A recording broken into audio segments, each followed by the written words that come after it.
પાટડી પાલિકાના મહિલા સદસ્ય સાથે 27,000નું સાયબર ફ્રોડ.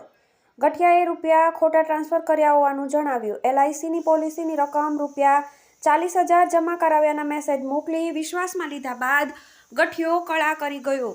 પાટડી નગરપાલિકાના મહિલા સદસ્યના બેંક ખાતામાં વીમા કંપનીના રૂપિયા જમા થયાના મેસેજ આવ્યા બાદ મહિલા સદસ્યએ સામેવાળાના ખાતામાં રૂપિયા 27,000 જમા કરાવતા પોતે સાયબર ફ્રોડનો ભોગ બની હોવાનું જણાઈ આવ્યું હતું.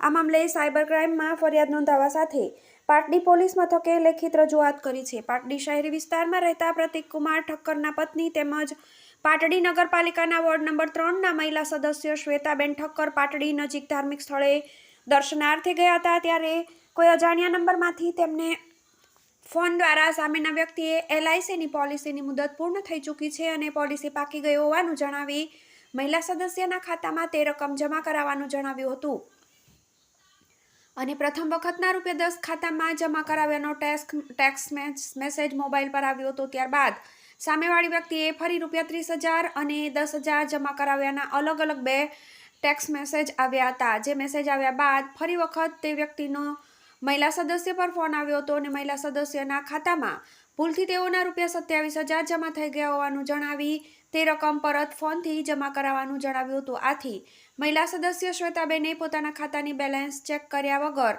સામેના વ્યક્તિના ખાતામાં રૂપિયા 27,000 ફોન પેથી ટ્રાન્સફર કર્યા હતા. ત્યારબાદ મહિલા સદસ્યને શંકા જતા પોતાના ખાતાનું બેંક બેલેન્સ ચેક કર્યું હતું, પરંતુ કોઈ જ રકમ જમા થઈ નહોતી અને ખાતામાંથી રૂપિયા 27,000 કપાઈ ગયા હતા. આથી આ સમગ્ર મામલે મહિલાએ પતિની વાત કરતા સાયબર ફ્રોડનો શિકાર બન્યા હોવાનું માલુમ પડ્યું હતું. જે મામલે ભોગ બનનાર મહિલા સદસ્યએ સાયબર ક્રાઇમમાં ઓનલાઈન ફરિયાદ નોંધાવી છે. તેમજ આ મામલે પાટડી પોલીસ મથકે પણ લેખિત રજૂઆત કરતા પોલીસે વધુ તપાસ હાથ ધરી છે. TV18 news, Surendranagar.